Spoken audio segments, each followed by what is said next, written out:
Here we are once again. It's another Enough Already podcast. I'm Fingers. She's Tracy. She's trying to get me to meditate. And how's that going? Pretty well. I downloaded the app, and you have been swearing by this app. I don't know if I would go such far as to say swearing by it. I said this might help you with your anxiety. I thought you said this is life-changing. It has changed your life for the better forever. Totally. A new path based on this app. I thought that's how you sold it to me. And now I'm starting to feel like I've got some buyer's remorse here, even though I didn't pay anything for it. Right. So you downloaded the app. Have you moved beyond that to actually utilizing it? Well, what I did was I listened to the first 2 minutes of it because I downloaded it. You hit me up at like 8 o'clock in the morning, and I don't usually like being up that early on a weekend, but I was. So I was in bed, and I looked at it with one eye open, and I listened to the first 2 minutes, and then I put my phone down, fell asleep, and I realized I pretty much forgot about it until we just started talking right here. Mm-hmm. So, which I'm sure you're shocked that that's what went down. Well, I had anticipated you wouldn't even have downloaded it. But I know that you act as if I was texting you and that's what woke you up at 8 o'clock in the morning. But let's let the audience know the order of events here. You texted me that early in the morning. Did I? Yes, you started that conversation. I wouldn't text you that early in the morning on the weekend. Oh. Okay, we'll go with that. I know better. And you were saying I was having trouble sleeping, and that's why I said, hey, I've been using Sam Harris's meditation app. What you said changed your life. Enjoy it. I said I've noticed a profound change. Yes. See, there you go. I don't know if I use profound. Noticeable change. Okay. How about that? And so, and we'll get to all the other crap in a minute, because I'll be honest with you, I'm not really in all that much of a rush to talk about everything that's gone down this week. I'm supposed to know about demon semen for some reason. Demon semen seemed to be a thing on Twitter yesterday. We're recording this on Wednesday, the 29th of July. But the meditation. Yes. Are you telling everyone you're kind of a crunchy hippie at heart, and you're doing the meditation and you're sure? That's the kind of stigma that you're attaching to this, Fingers. It's why people like you don't think that, hey, maybe I can clear up my anxiety by getting control of my thoughts. Wouldn't that be awesome? People like me, you mean closed-minded asswipes? Is that? Yes. Yes. I can tell by the tone. You middle America, gun-toting, Bible-thumping types. Yeah. Which totally describes you 100%. Oh, absolutely. Yes. I dropped my gun on my foot. I was walking over to the mic today. I've got so many mics and guns for that matter.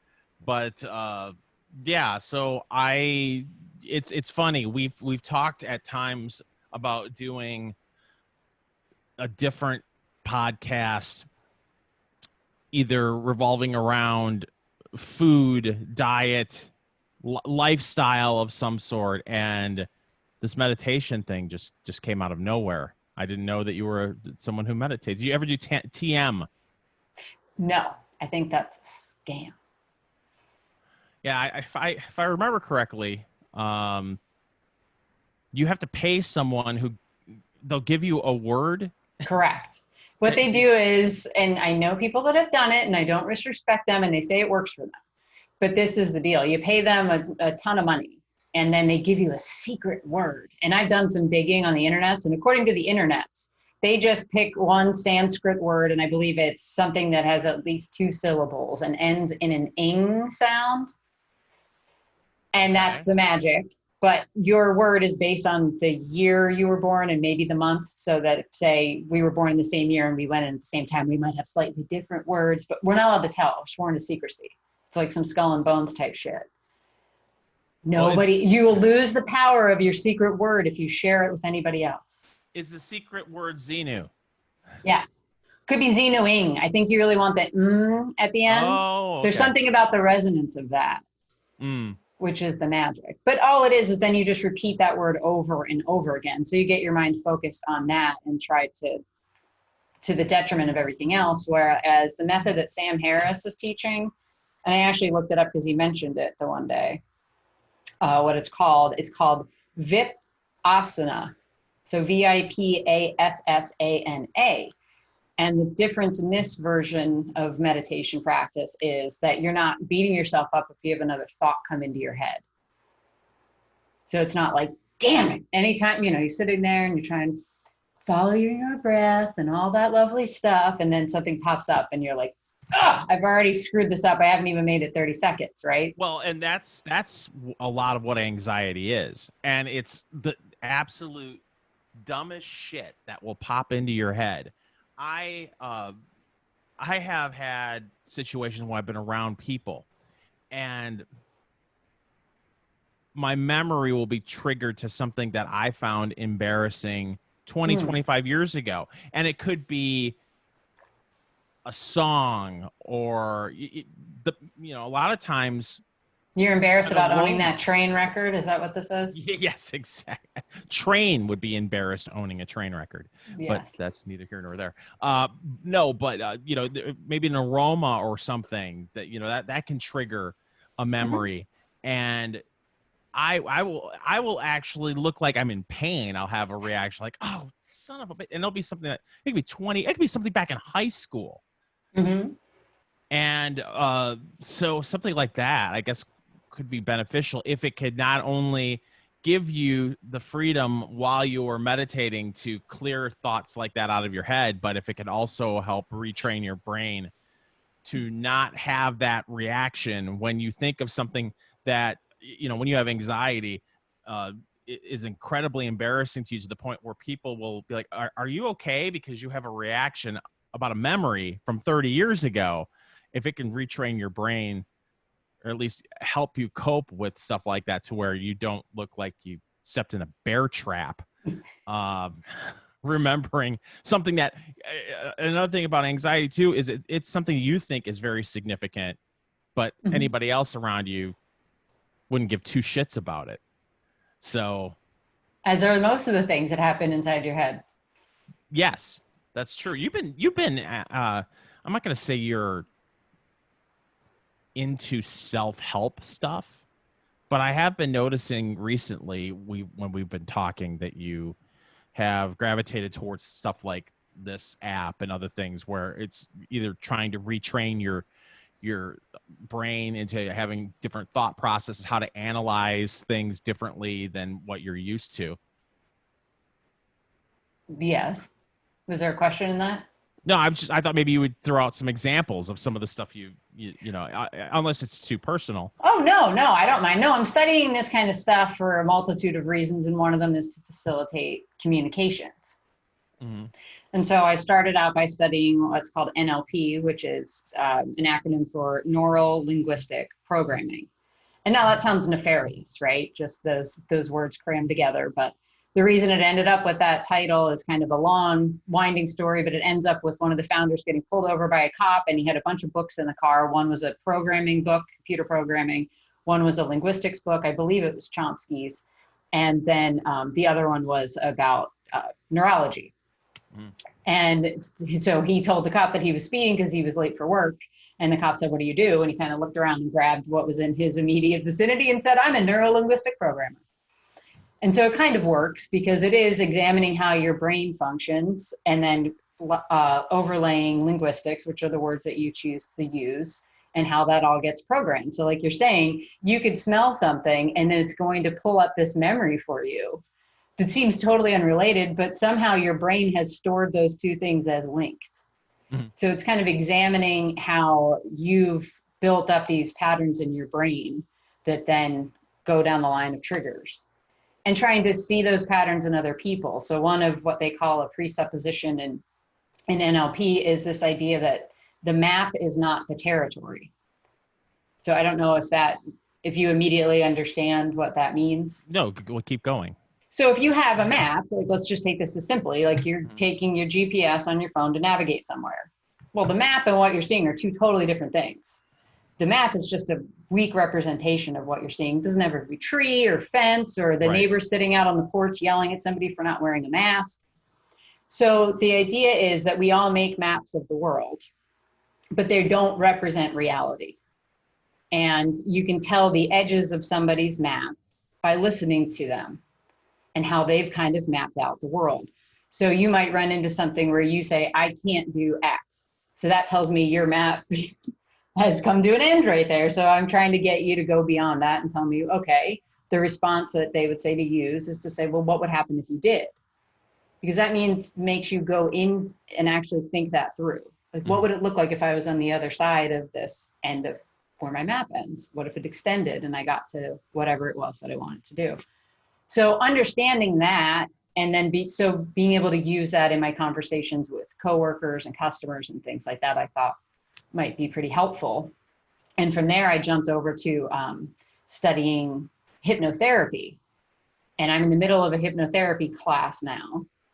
And there's a lot of overlap, because what the guys that did NLP did was study some of the best psychologists, psychiatrists, and hypnotists at the time and modeled what they were doing and tried to turn it into a repeatable process they could train other people then to do. And one of the people they studied was a gentleman named Milton Erickson, who's like the godfather of hypnotherapy. And they looked at what he did. So I'm taking a class. It's on Udemy, udemy.com. They've got tons of online courses. So I found a guy that teaches a bunch of things that would fall under kind of counseling and life coaching things. And one of them was NLP and the other is hypnotherapy. So I finished his beginner to intermediate NLP class, and now I'm in his hypnotherapy class. And what I've recognized doing that in tandem with Sam Harris's meditation is that meditation is just self-hypnosis. Nice. So, I mean, so with what you are going through right now by studying all this, are you just trying to get a grasp on what hypnotherapy can do for you, or are you thinking that you're going to at some point try to hypnotize people? Well, I think you're thinking I'm turning into like, boom, you're asleep kind of deal. No, I've seen, no, now you're a chicken. No, I'm not. Yeah. No, I that's not what I'm going with. I'm curious as to what got you into studying this, and if there is more to it than just how it can impact you. Well, I find it helpful for myself to understand, because it's given me a good idea about how I learn things. Mm-hmm. So one of the things that NLP teaches you is that there are 4 different learning styles that people have, and usually they have one dominant one. So those are visual, auditory, then what they call kinesthetic, which is like the hands-on type, and then one, and I disagree with a lot of the nomenclature they use is semi-confusing, because they were stealing a lot of stuff from like linguistics textbooks and things. So they call it digital auditory. And that doesn't make any sense. Like it's not automatic. With visual and auditory, you can understand what that means. And what is digital auditory, like a combination of? What it is somebody, and I believe it's my dominant mode of learning, which is that I'm super into logical things. Like I want to make sense of stuff. Okay. I need to understand it. But audio digitory people are also very adept at other modes of learning, if that makes sense. Mm-hmm. And the way that you can tell, if you listen actively to how somebody else is speaking to you, they will give away their dominant learning style by the words that they choose. So if you want to look out for a visual learner, we'll say, look at this, or did you see that? Very simple, but you can go further with visual descriptors. An auditory person will be like, I can't hear you. Mm-hmm. Or we're on the same wavelength, potentially. And then a kinesthetic person will be like, yes, I can totally feel that. Like I'm right there with you. And they'll use hands-on kind of words. Audio digital people use stuff like make sense, mm-hmm. The processing this or whatever. So those are kind of hints as to which learning style they use. And the purpose of understanding that, one, for yourself, is then you know how to go about best learning something new. But then when you're talking to somebody else, to make sure that they're understanding what it is that you're saying, you want to gear your language towards their dominant learning style. Mm-hmm. And I know you and I have talked about this a little bit, and I need to pay more attention to the words that you use to describe things to see if I could kind of narrow down which one I think you are. And then once I knew that, I would gear up to actually talk to you more in that way. It sounds like such a beneficial tool for people who are, say, in sales, or if you're someone who is doing some sort of training, corporate training or whatever, and you're in front of a group of 50 people, you could probably ask 2 or 3 questions, and from the answers to the questions from the group, you get a better idea of how to proceed with your sales pitch or training. Exactly. And if you want to know who one of the first students, so the 2 gentlemen that founded NLP are named Richard Bandler and John Grindler. And now Tony Robbins was an intern for them. Oh, wow. Okay. So what a powerful speaker he is. So if you watch him and start paying attention, read people that are really, really good at this stuff where it's just become innate, they will try to key in on all 4 of those learning styles in every sentence. If it's possible, they don't make it hokey. So it's nice to see everybody. I'm sure you can't wait to hear what I'm going to teach you today. We're going to go through this process. We're going to get hands-on, and we're all going to learn something new. So if I said that a little bit more fluidly, I've hit all 4 of those, which then everybody would tune into it. Mm-hmm. And it's just very subtle and you wouldn't notice it. But to answer your previous question, the reason I started wanting to investigate this stuff is because I've learned a lot from Scott Adams, who has a background in hypnosis. And he doesn't talk about NLP, but a lot of the stuff that he uses matches up with that. Like framing things and understanding that you framed the world in this way, but there's another way to see it. Yeah. So it's interesting, all the things that are out there. I read a book a couple of years ago called The 5-Second Rule by Mel Robbins. I don't know if you're familiar with that book, but it's a helpful tool. Basically, mm-hmm. It helps you if you're procrastinating or if you have negative thoughts in your head. If you count back from 5, 4, 3, 2, 1, it'll trigger something in your brain that will help you refocus and maybe push back the urge to procrastinate. Or if you have if you're having negative thoughts, it could kind of help clear your mind. It's a nice little trick, but after a while, at least for me, and I've talked to others who have used it, it's effective for a little while, but then the impact fades. Yes. Yeah. So, but no, that's interesting, and I'm going to. I really need to try this app, especially since you gave me a 30-day trial.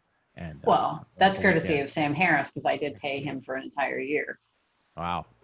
Well, so thank you, Sam, because I know I'm sure he's watching. Huge fan. Well, I would be interested to see what he thinks of my calling him a hypnotist, or saying that meditation is just self-hypnotism. It's the same kind of principles that underlie both, which is basically you're trying to disassociate from yourself, remove yourself from your ego, if that makes sense, and look at yourself from a distance. Yeah, it does make sense. But like you said, when you were initially asking me what my thoughts were on hypnosis, most people think, oh, it's a sideshow at a carnival, and right. Carnival barker will hypnotize someone, and then they'll run around like a rooster. Exactly. Yeah. I mean, it can be that, but it can also be incredibly helpful. It's basically getting your brain to have your brain waves at an alpha,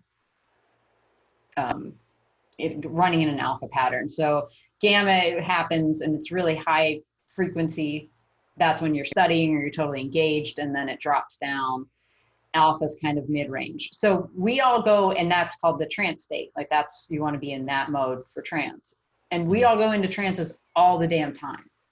When you're driving, how often have you just completely zoned out? Oh, you're like, oh, Jesus. Yeah, that's actually terrifying. If you are someone like I have an hour-long commute, and today it was an hour and 20 minutes because of construction, so I wasn't really zoned out because I had to take a different way home.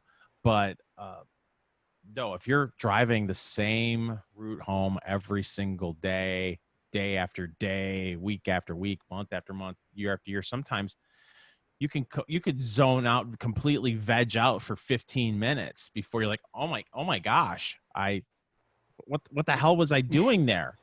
Yeah. But It's you crazy. stayed in the road, nothing happened. Everybody around you is probably in trance state as well. Which is scary. You just don't think about it that way. Right. But that's it's really what scary it is. thinking about a big rig driver being that way. But it kind of shows you that your body can just go into autopilot and you're now operating in a whole different frequency. But everything's staying cool and calm. And if something happened, you would snap right back into it. Yeah. You haven't completely lost focus on the road. But unfortunately, when you're in that state, your reaction time is impacted by that, and so it may take you a second longer than normal if, say, a raccoon runs out in front of your car, which happened to me, or pallets that were in the middle of the road that I hit because somebody left them in the middle of the road. That wasn't the pallet depot? The pallet ferry dropped them in the road. Yeah. So I don't know. I don't know how much you want to get into this crap this week. You know, it's like Groundhog Day. Yes. You know, in Indiana here, we are now under a complete mask order. We all have to be having our masks on when we're going indoors, and outdoors if we're in a large gathering, and social distancing isn't possible. There are in Marion County, which is Indianapolis, bars are closed again. The whole restaurants at 50%. And I'll be honest with you, when it came to that one, I just stopped paying attention. It's like, okay, what? Yeah, what are you gonna do? Closed again? Okay, what? I'm not even bother going to Indianapolis now unless I have to. What's the point? Right. I live in the burbs. The restaurants and bars are open in my area. I just get completely frustrated because if they're going to have this executive order where you have to wear a mask, then everything should be open. If you're going to force everyone to wear a mask, then everything should be open. We're all wearing masks, but no, we're wearing masks. And if this particular establishment just serves beer and wine and liquor, it needs to be closed. But that establishment has chicken wings with the beer and the wine, and then so that can stay open, but at 50% capacity. It's all insane. Yeah, we've dropped down to 25% capacity. And I can't remember who I was talking to about this, because I went to a restaurant last week for the first time since January. Wow, how did it feel? It felt really good. Yeah. And I was talking to somebody about it, and they said, well, did you have drinks with dinner? And I said, yeah, of course. It's the point of going out to dinner. Right. And they're like, well, did they shush you, as soon as you were finished eating, did they try to get you out of there or make you buy more drinks? And I'm like, no. But I bought a bottle. We had just had a bottle of wine at the table. So I was like, no, I wasn't hustled out. And they're saying in other restaurants around here, like, you're not allowed to just sit and drink. So if you finish your meal, you got to go. Or you got to order some other food to sit on the table next to your alcoholic beverage. Because this is how much voodoo witchcraft bullshit we've gotten into at this point. Well, yeah, I mean, you've got what's happening in New York right now is absolutely nuts. You have Governor Cuomo, who had his order that bars had to serve food. So free market people, being free market people, try to figure out a way around his executive order. So they started serving potato chips or a meat and cheese tray that only had one piece of meat or cheese on it, and they called them Cuomo chips. And then, of course, the state liquor board came out and said, well, no, that won't cut it. You have to serve some sort of food that is like it could be a pre-made sandwich or a sandwich made in-house or soup, but it has to be more substantial than just chips. And then you saw the governor at the end of the week. I like to call him America's governor because that's the media loved themselves some governor Cuomo. Chicken wings weren't good enough. So now all of a sudden the mayor or the governor of New York is a menu planner and an event planner. I thought it would be funny if all these bars said, okay, you want us to serve soup? We'll serve soup. Get, cans of soup. Or did we talk about this last week? Am I repeating myself? Okay. No. Get a can of soup. Get the cheapest, crappiest cans of soup you can get your hands on, and just hand an unopened can of soup with a plastic spoon and say, here's your soup. Now what would you like to drink? Well, are they going to require you to heat up the soup? Maybe he'll send Grandma Matilda, his mom, out to check on you. But I do see a business opportunity for Mr. Cuomo. You'll remember when we had the story about him using the prison labor to make the New York State branded hand sanitizer. Yes. Yes. So we're gonna have Mama Matilda's, like microwavable meals made by the fine folks at Rikers Island. The boys up in Sing Sing will send you something different. Sing Sing soup from Mama Matilda's kitchen. Oh, yeah. No, it's absolutely nuts. And they have no idea. And I know you can speak to this because you are a business owner. They have no idea what it's like to run a business, to do any kind of planning, to get everything put in place, with your suppliers, and to run your business in a way that you think it should be run, and it has run for months. And then all of a sudden they just come in over the top and say, oh, by the way, you need to serve food now, and this is the food you need to serve, and you need to meet these requirements in 2 days. Mm-hmm. Oh, okay. Yeah, no problem. I'll just go to the grocery store. No, it's that easy. So when I was out at dinner, I went to my favorite little restaurant down the street from me, and I happened to know the owner. Mm-hmm. And so I chatted with him about it because I haven't seen him in months. And I said, how have things been? Because his family owns 2 restaurants on the same block, and then his cousins own a small little market place. So you can guess they're Italians. Mm-hmm. So I said, have both restaurants hung on through this? Yeah, we had a decent takeout business, but they had to increase the prices of certain things because they're not, you can have like a cheap cheesesteak on the menu because it's offset by the person ordering the veal. So you can afford to do that. Yeah. And then he's like, well, if you're doing takeout, nobody's taking out a veal Parmesan. Right. Or veal scallopini, the more expensive things. They're not selling any booze necessarily to go. I mean, a fraction of what they were doing before. So they've got to raise prices. And he's like, people are bitching. You try to explain it to them. They have no concept of it. Of course not. And now he was saying people still don't understand what the rules are. So they'll come into the restaurant and he's like, we can't seat you. They have some outdoor seating, but inside the restaurant fingers, they can only have 18 people dining in the restaurant. It's just madness. And they're like, but why can't I eat here? And they're like, take it up with the governor.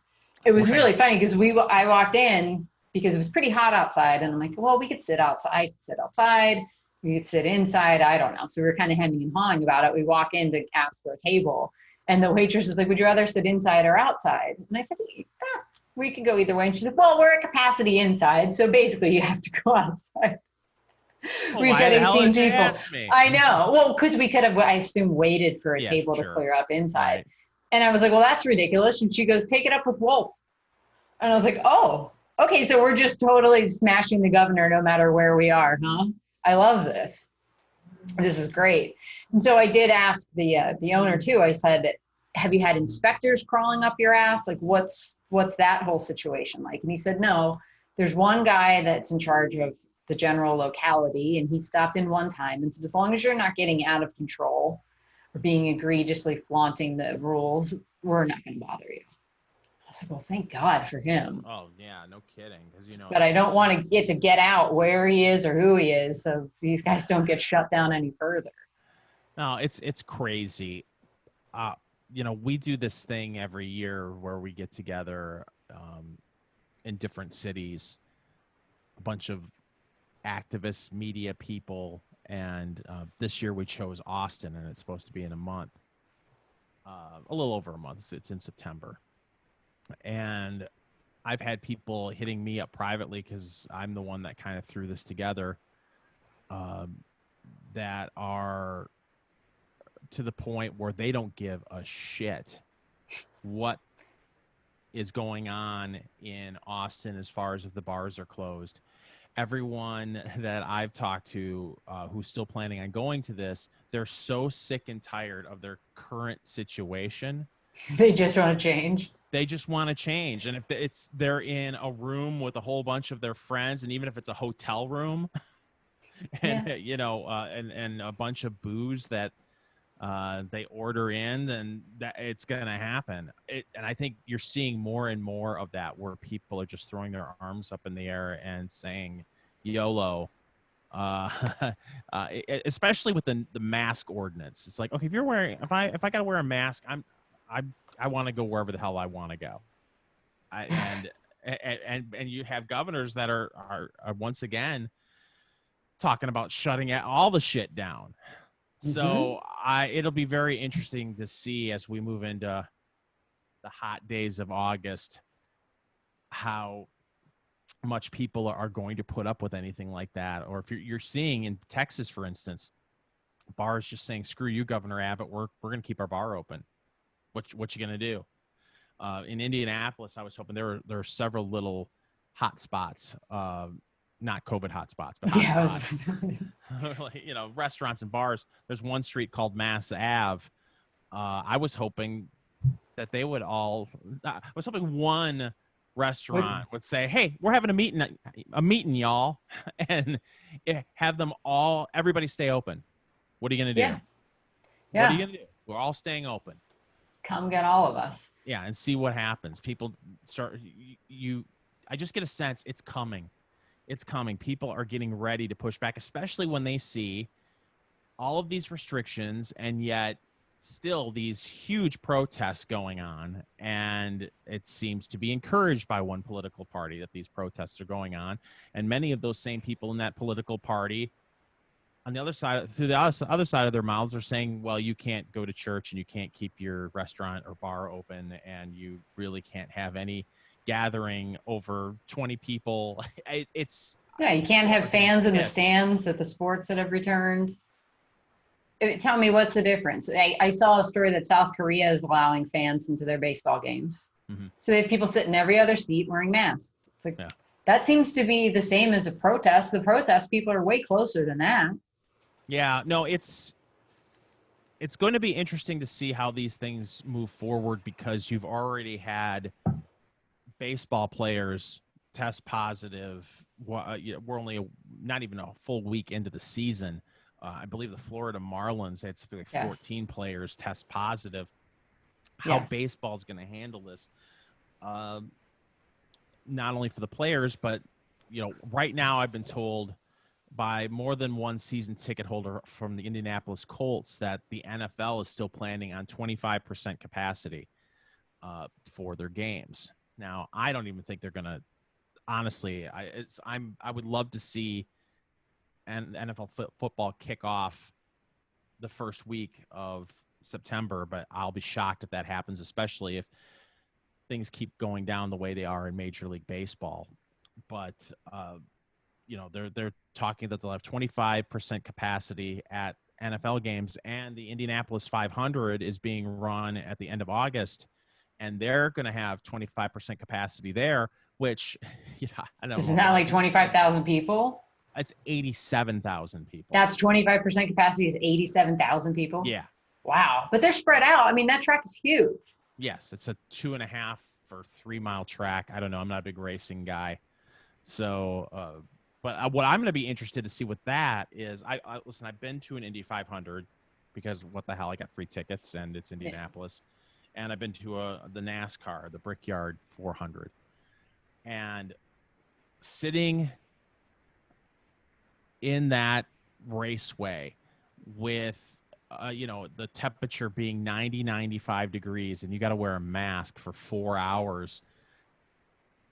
That does not sound at all enjoyable to me. And I'm going to be very interested to see the Indianapolis 500. I saw people so drunk that they passed out in the seat before the race started. Because you could bring in, I don't know how familiar you are with auto racing, you can bring your own booze in. You could bring a whole damn cooler, you know, Oh, wow. 12 pack of beer with you and sit there and drink your own beer. So people get absolutely wrecked, especially if they Oh, wow. tailgate beforehand.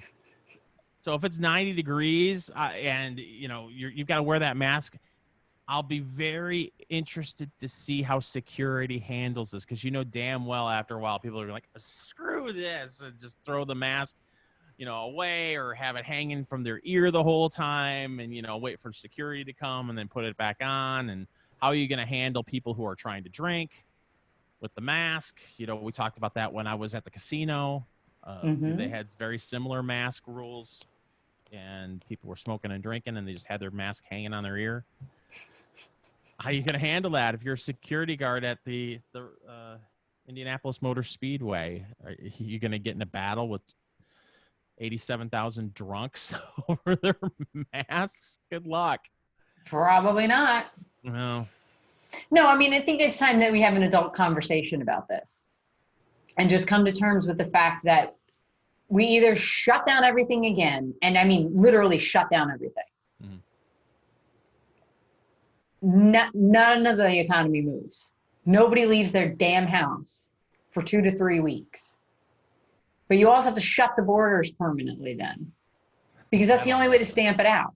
Right. Or we just acknowledge the fact that it's going to keep happening and say we're going to go about our lives and everybody is to take whatever responsibility for themselves that they would like to and makes them feel comfortable. But it's as if, have you ever tried to put a candle out by putting a glass over it? Yes. And you know that what's going on there is you're depriving the fire of oxygen. Mm-hmm. So by locking down, we kind of deprived it of the oxygen, but we didn't get all of it out. So as soon as you start lifting that back up, the flame's just going to come up. This is the same exact situation. Well, you can't get entirely rid of it. Well, I think with that analogy, it was more we're using a glass funnel. Yeah. You know, to try to put the fire out. But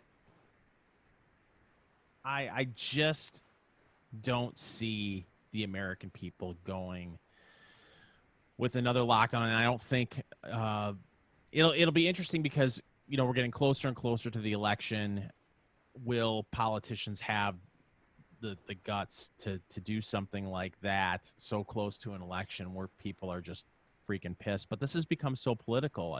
If a Democrat, you may see Democrats in safe districts and, you know, Democratic governors who aren't up for re-election be like, yeah, we're shutting shit down. And then their base will cheer because we've gotten so political about this. And then Republicans will be like, no, piss on this. We aren't doing this. But the problem is that I've seen too many Republicans, including the governor here in Indiana, Governor Holcomb, kind of wishy-washy on this shit.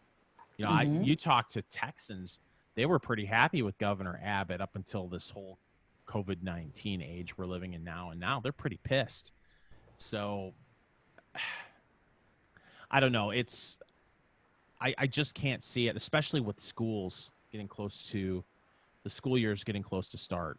And I read a CDC report last week that said during the summer, kids lose 20 to 27% of the knowledge they gained in reading and math during summer break. And that's why when you go back to fall, you got to review, you know, a little bit of what you learned the previous year. Well, what kind of gains did they make the last semester of the 2019-2020 school year when many of them were doing e-learning, if they were even doing some sort of virtual classroom the last 2 months of the school year, 3 months of the school year? The kids aren't learning. And yet you have a situation where we're going into the next school year, and school districts are claiming that they're a little bit better prepared for this than they were when it was just all dropped in their laps back in February and March. But look, I know I've got 2 kids, and especially the younger one, I just don't feel like they learn very much. So parents are getting pissed. They want their kids to go back. So I just don't see where they're going to be able to shut everything down when they are getting so much pushback about shutting down the schools. Well, here's my solution to get the schools back open, lickety split. Trump goes and announces that every school that's not reopening, that's going to do this virtual learning stuff, he will be teaching a class for those kids every day. President Trump teaches negotiation skills 101. President Trump teaches basic math. Here's Betsy DeVos and the rest of my cabinet. They're going to take one thing and they're going to teach you. Why not? The schools that can't get their acts. Can you imagine how fast they would figure out how to get those damn schools open? Yeah. All right. See you later. Sorry, teachers union. Have you seen a more hated person in an administration in recent memory than Betsy DeVos? The left has absolutely demonized her in a way that I find hysterical, because I'm not related to Betsy DeVos. I'm not Betsy DeVos. But I mean, if this were the other way around, and I hate doing this because it's a lazy take, but what the hell? Oh my God, the charges of sexism. Oh, this woman's just trying to make our education system better, and you've got these sexist Republicans bashing this champion of education. Oh my goodness, my heart, it's palpitating. It's just all so much fun to watch. And of course nobody points that out. No. Everybody just kind of shrugs their shoulders because nobody wants to. It's the same thing with Sarah Huckabee Sanders. You know, it's like, oh, don't want to defend her, don't want to defend Betsy DeVos. It's just easier just to sit back and watch the left tear them apart. Yeah. But I mean, there's a lot of successful people in that cabinet and around the administration in general. Have each one of them teach one class a week. I bet the kids would learn more from them. You know, it's like the teachers well and good. I don't have any particular dislike for teachers in general, but I mean, we've seen what they've done with their lives. They're teaching a class. When I could take a class from billionaires, well, maybe they might know a thing or two. I mean, well, I think what you're finding is, once again, there's a big disconnect between the teachers union and the leadership in the teachers union versus a rank and file member of the teachers union. I've had conversations with at least 3 teachers locally here who were very outspoken that they want school reopened as soon as possible, that they recognize that the kids aren't learning as much. You mean they give a shit about the kids? Right. Wow. But you listen to the teachers union, especially teachers unions in blue states, like Los Angeles teachers union, they're talking about, okay, we don't want to go back and we have demands before we come back. And the demands have nothing to do with making the school, you know, right, safe and clean. It's the left-wing wish list. Yeah. Yeah. And they're using the kids as pawns. Which is what they always do. Right. So that tells me that you don't give a shit about them kids. I'm sorry, you just don't.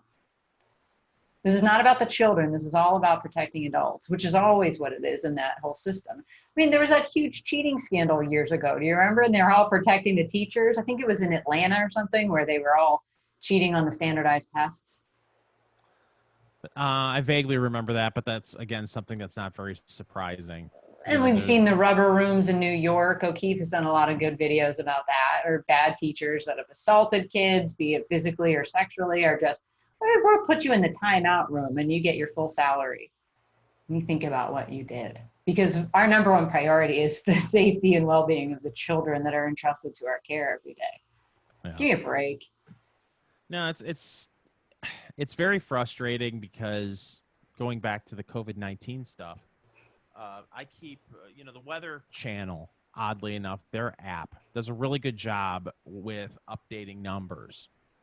The Weather Channel's tracking COVID? Mm-hmm. Okay. Yeah, Because why? The Weather Channel app, if you open it up, there is a section. It says COVID-19 in your county. It's like the pollen count and the COVID count are right next to each other? Yep, the track daily new coronavirus cases in your county. And I hit my little Weather Channel app, and the number of deaths has gone up 2 in the last 3 weeks. Whoa. We're at 103 deaths in the county. The county, I believe the population in our county is 336,000 people. Now, this is the part of the show where, you know, it's sad. One death is too many, yada, yada, yada. We all know that. But 103 deaths, 2,300 cases, confirmed cases in the county. Now, of course, we all know there are plenty more people running around with this that haven't been tested, didn't know they have it, didn't know they had it, or don't know that they have it now. But here we are, and I keep hearing, well, the numbers are spiking, the confirmed cases are spiking, deaths aren't far behind. I'm like looking at this going, it's been 3 weeks, and it's gone up to 2 people. 336,000 people. Again, it's sad, but for crying out loud, we're closing down businesses. We're making people. I was out Sunday in a town that has already had the mask ordinance. So you walk into a restaurant or bar, you have to have a mask on to walk from the front door to your table. And then you can take your mask off. And you can sit there without your mask on, unless you have to go potty, and then you have to put your mask back on and walk to the potty with your mask on. And there are signs there, like the sign next to the employee sign saying customers need to wash their hands if they want to help with the battle. Fight the battle against COVID-19. So then you wash your hands with your mask on, and then you walk back to the table. And if you're a good little boy or girl at that point, you can take your mask off again. Fun. Yep. Fun. Over again. And, it could spike. Next week, we could talk, and there could be 800 deaths in the county. Just like that. I doubt it, but could happen. But it's just incredibly frustrating, and I know I've already said it once. If you're going to force everyone to wear a mask, then everything should be open. Sorry. I agree. Yeah. So I'm on board, and I don't know what the breaking point is for everybody else to come to this conclusion and just stop putting up with it. No, I don't know either. I'm going to be interested to see, though. I mean, this trip that I'm taking to Texas in the middle of September, between now and then, we can shut everything down, reopen everything, and shut everything down again in a matter of 6 weeks. So, but I am very curious to experience what flying will be like in our new normal. I hate saying that because this isn't, nothing about this is normal, but no. I did see what cracks me up now is individual behavior now is news. Yes. And it's not, I'm not talking about individual behavior as, you're committing a crime. It's just being an asshole is now news, or lashing out in a way that doesn't really have an impact on anyone is news. There were 2 people. One woman was kicked off a flight for not wearing she wasn't gonna wear a mask, and that was like she didn't pull the card of I have a respiratory disease. She tried to, but apparently she was described as a see you next Tuesday the whole way leading up to being seated on the plane, the boarding process. So she was already ruffling feathers, and then she refused to wear a mask, and so they kicked her out. And that was like that whole story. I think I read it in the New York Post. It's like, why is this news? Okay, some woman gets upset, refuses to wear a mask, and it'd be one thing, she refused to wear a mask, So then she threatened the pilots and flight crew and took out a pocket knife. No, it was just, I'm not going to wear my mask. Okay, get out. Or I'll get out, but I don't like it. Boom, New York Post. What the hell is this? Are we that desperate for news? It's Yes. crazy. I did see someone push back against this. This was funny, and I hadn't actually thought about this. The whole labeling someone as a Karen. Mm-hmm. It's like, oh, I saw someone, a woman say, "Oh, that's nice."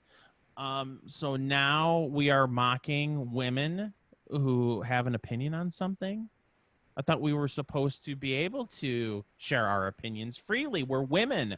We should support each other and support women with strong opinions. And yep, there you look, people watching the Enough Already podcast on YouTube and BitChute would see Tracy L. Connors shake her head. No. So those are Karens now, and we must mock strong opinion women who are free to share those, freely feel like they could share their opinions. They're now Karens. Yeah, we've come a long way from ban bossy. We've just rebranded bossy as Karen, and now it's completely acceptable. I think we just came up with the name for this week's show. Oh, man. Well, it just makes me, it reminds me of this thought that I had earlier after I was watching. I don't know if you caught, Ben Shapiro was on Joe Rogan. I saw some of it. And they had a discussion, a back and forth, about this idea of the media labeling the protesters as mostly peaceful and the protests as mostly peaceful. And the most stunning clip in all of that, I think it's an MSNBC reporter that was on the scene somewhere, and there's a fire raging in the background. In Minneapolis, I think. Yeah. I think it's the police precincts on fire behind them. It's been mostly peaceful. You pay no attention to the fire raging behind me.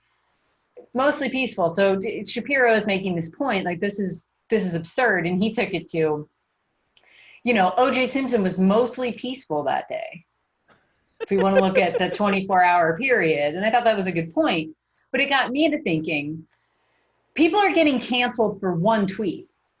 Yeah. So couldn't we just reframe that as, well, they were mostly not racist. They were mostly not misogynistic.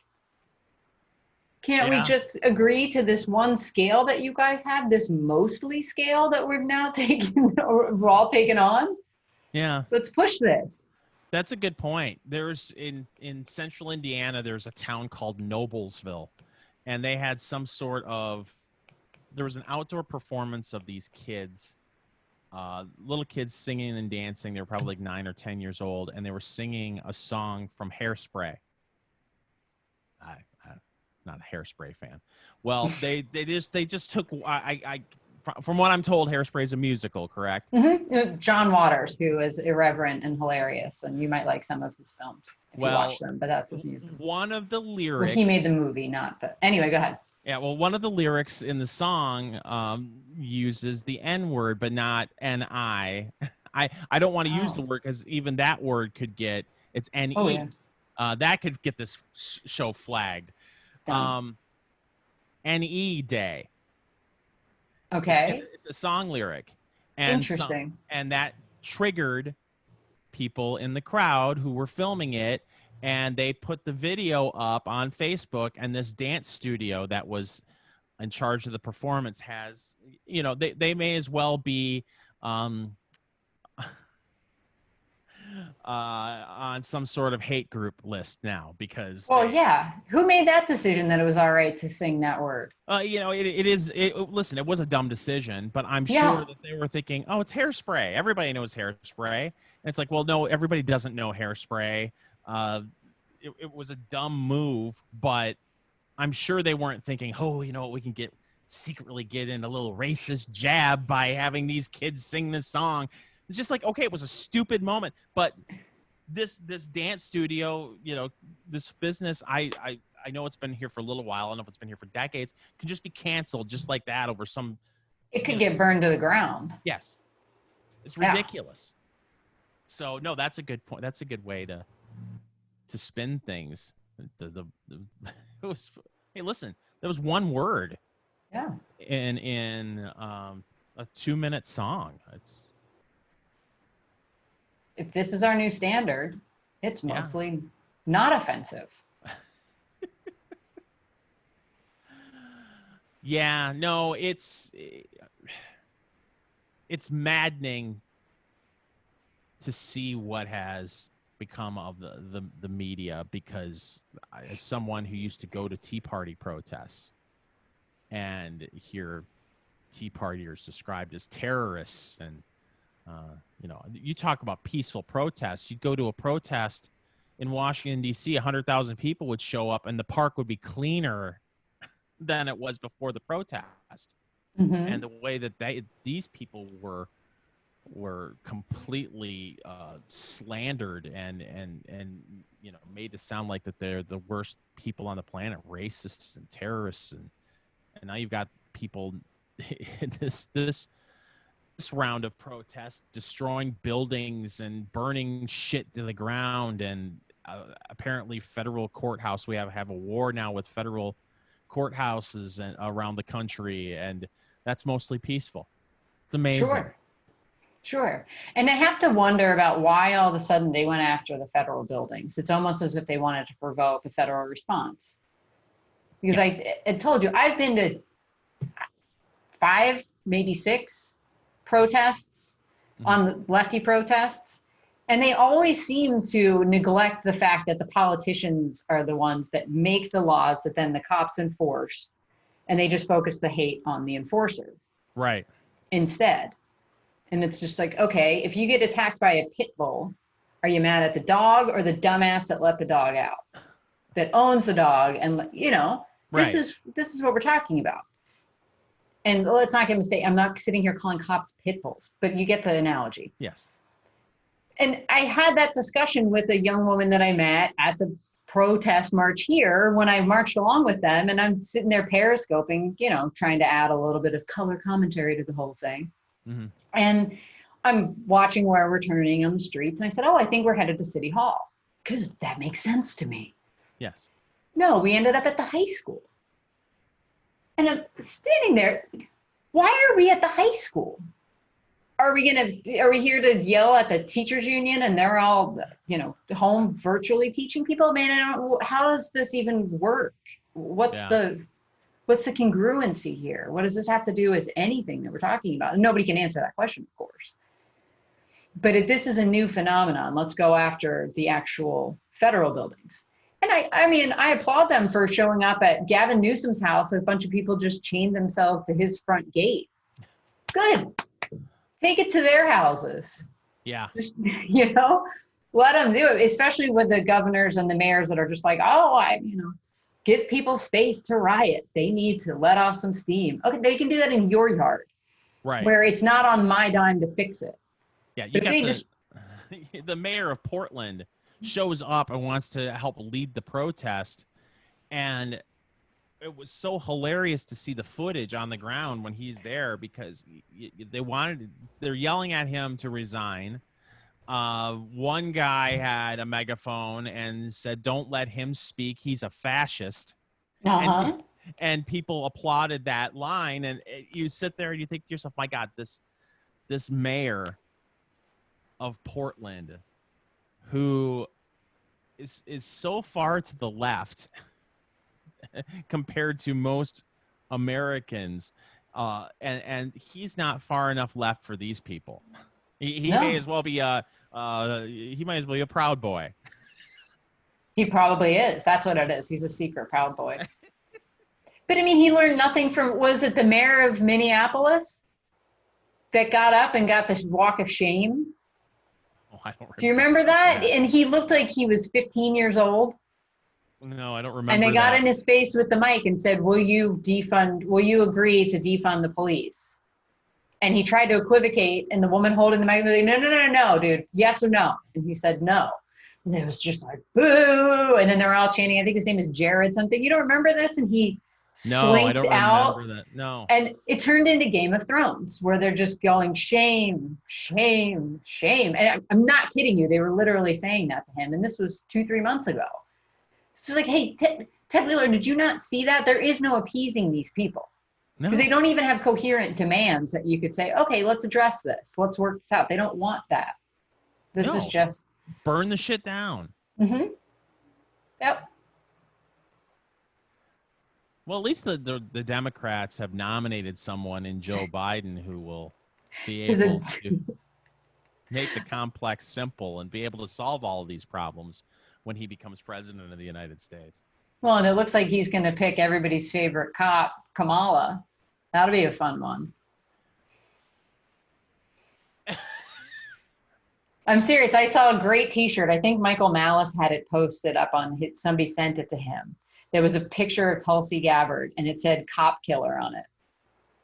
And because she took it, she hit Kamala really hard on her. Yeah. She was a hardcore crackdown on crime DA type.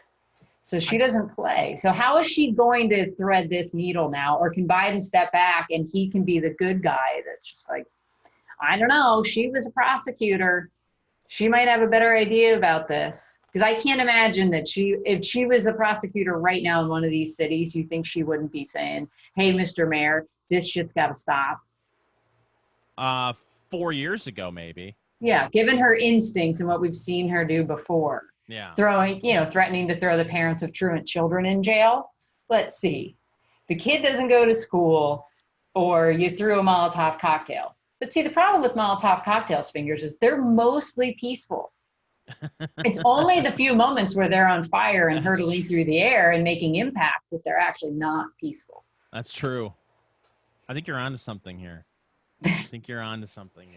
Thank you. See, my meditation is making me mostly peaceful. Namaste. Dave Mustaine. There's your mantra for you. You just learned TM.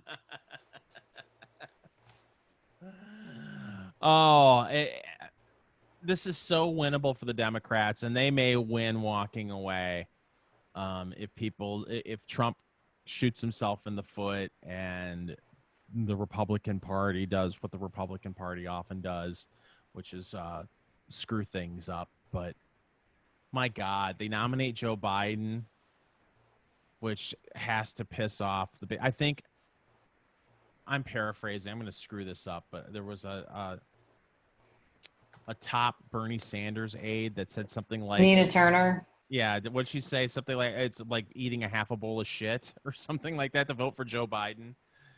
Yes, I'll pull it up. So Nina Turner is a huge in the Bernie camp, and people thought that they were trying to push her as a VP onto Biden. That would be the appeasement pick for the far left. And so here's what she said about being asked to vote for Joe Biden. She said, and I quote, "It's like saying to somebody, you have a bowl of shit in front of you, and all you've got to do is eat half of it instead of the whole thing." So she said, and that was in her reference to being the vote being between Biden and Trump. And she said, "It's still shit." Yeah. So, yeah. The people that I listen to that I have respect for on the left, which would be, I can probably count them on one hand, Jimmy Dore, Michael Tracy, Glenn Greenwald, Aaron Mate, and Matt Taibbi, I guess, and the co-host of his podcast, Useful Idiots, Katie Halper. Those are the people that I respect because they seem to be intellectually honest about what's going on. And I base that off of their not believing the Russiagate nonsense. But also staying true to this whole thing and all turning on Bernie Sanders when they realized that he was the sellout that you and I've known he's been for 2 election cycles now. Yeah. And Jimmy Dore had a great episode. I'll try to find it, of his podcast, where he was talking about, they had just announced, Bernie and Biden have spent time together and they've drafted the Democrat Party platform for this year. And Bernie got some big concessions. We're very pleased. Everybody's pleased all around. And they got nothing that the far left wanted. Jimmy Dore's just dying. He's reading an article. And he's just like, yep, nope. We didn't even fight for universal health care. No Medicare for all. And I can't remember the woman's name. Rima Pimaraju. I don't know. She's a congressional representative, and she's considered one of the far left. She's not part of the squad, so you might not know her. But she was the one that went in for the progressives to fight for Medicare for all. She was there on the healthcare task force, and she was like, yeah, we kind of knew it was a non-starter, so we didn't even bring it up. He's like, wait, what? They let you in the room and you didn't even raise the issue? It's like, you guys are all phonies and fakes. And I'm slow clap for you. You're waking up to the fact that all politicians are full of shit. Yeah. They just mouth the talking points that you like. The guys on the other side mouth the ones that we like. Mm-hmm. And you can't see it. I'm like, it's out of frame. But I taught a mini lesson the other day that I don't know if you saw or not on Instagram. And I think I shared it on Twitter. I'm like, here's my little whiteboard lesson for the day. And it just says mafia equals organized crime. Government, organized corruption. That's it. Yeah. Just keep that in the back of your head, and then you don't get so emotionally involved with this. You just nod your head. Mm-hmm. That's what we should expect from them. Absolutely. I mean, look at it on the other side. How many Republican National Convention speeches include, and if we get elected, you'll be able to fill out your tax return on a postcard, and they'll wave a postcard in the air, wave it like they just don't care. The crumbling roads and bridges will be fixed. Yeah. God, for years, they've even given up on this. You remember enterprise zones? I think those are supposedly happening. Are they? I've heard that they're going to happen, but I haven't done it. But it felt like for decades it was, we're going to have enterprise zones in places like Detroit where you won't have to pay any kind of taxes if you build your business there, and yada, yada, yada. And they've rebranded them opportunity zones. Opportunity zones. So they had to rebrand it because enterprise zones were vilified. And there is stuff going on, and you're never going to hear a damn word about it. It's what Carson's been focused on as the HUD director or the HUD secretary. No. I just happen to know that the poor little city that I live next to and work in is an opportunity zone. I haven't seen a whole lot of opportunity going on, but I'm sure the money that's being funneled in is being used. Oh, I'm sure in a way that doesn't involve building someone a beach house. No. Lake houses are what's in vogue around here. We're much closer to the mountains than the beach. Makes sense. Yeah. Well, we're an hour and 7 minutes in, Tracy. I feel good about us today. Me too. Well, you can find the Enough Already podcast, of course, because you found it. But tell your friends that it's where all fine podcasts are sold. Look for the Enough Already podcast on your favorite podcast platform. And you can watch the video version of this podcast on YouTube and BitChute. Final thoughts? I would expect you to share an update with the audience next week as to how far you've progressed in your meditation. I will. I will do that, and I will update them on my travel plans and and all the other things I've got going on. By the way, I'm filling in Saturday night on WIBC 8 to 10 p.m. Eastern time. So if you hear this podcast before then and you listen, what else do you have going on a Saturday night? I know. Are you taking calls? Well, everything's closed, so you might have a decent sized audience. Yeah, maybe we'll take some calls, but it'll just be me solo, and then also find Eat, Drink, Smoke, the nationally syndicated radio show I do with Tony Katz. We smoke and we drink and we talk the news of the day. So those are all my plugs. Well, anyway, she's Tracy. I'm Fingers. We'll be back soon with an all new Enough Already.